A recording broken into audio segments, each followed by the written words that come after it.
This number here tells a story about your world, the world of sellers and buyers. It's actually a number that comes from one of the analysts' sales benchmark index.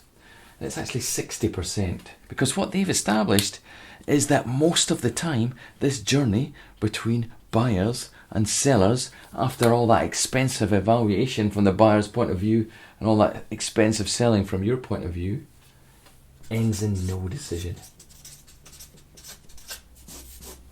So perhaps your biggest competitor is this: your buyer do nothing different today than they did yesterday.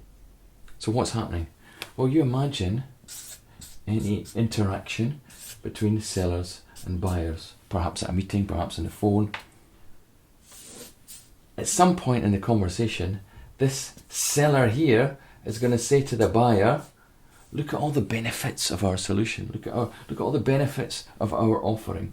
And this buyer's logical mind is going to see these benefits and say, yeah, that looks like a good idea of solving my problems.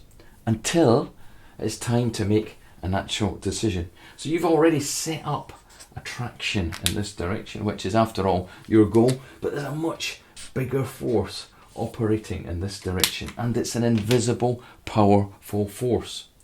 And it's the powerful force of this buyer's emotional mind. It's the emotional mind inside this buyer that says, don't trust that person.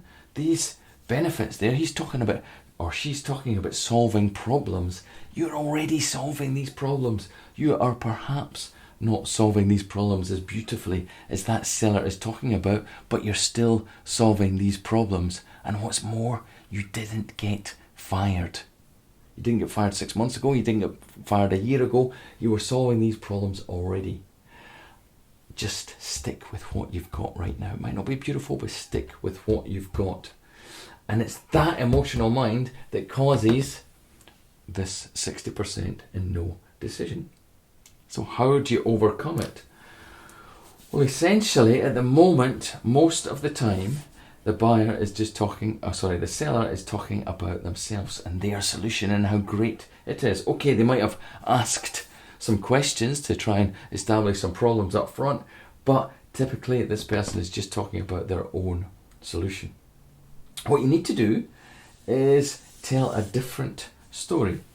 A story that is effectively a bit like a sinkhole underneath this buyer here that could swallow them up at any time, that makes that person think, I'm not on solid ground after all. I do have to move. I do have to change in some way. And once their mindset makes that decision that they do have to take action, then you can show how only you can solve their problems in the way that you solve them.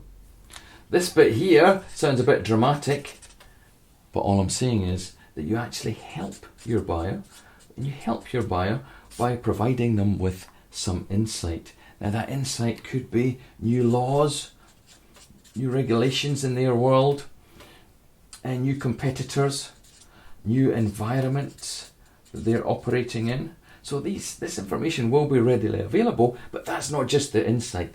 The insight is your story that you build around this, and your deductions that logically deduce that the way the buyer is solving these problems right now is now unsafe because of these changes in the world. Perhaps it was okay to solve these problems in the way they originally decided. Perhaps that was okay 6 months ago or a year ago, but the environment they're working in is now changed, and so it's no longer safe.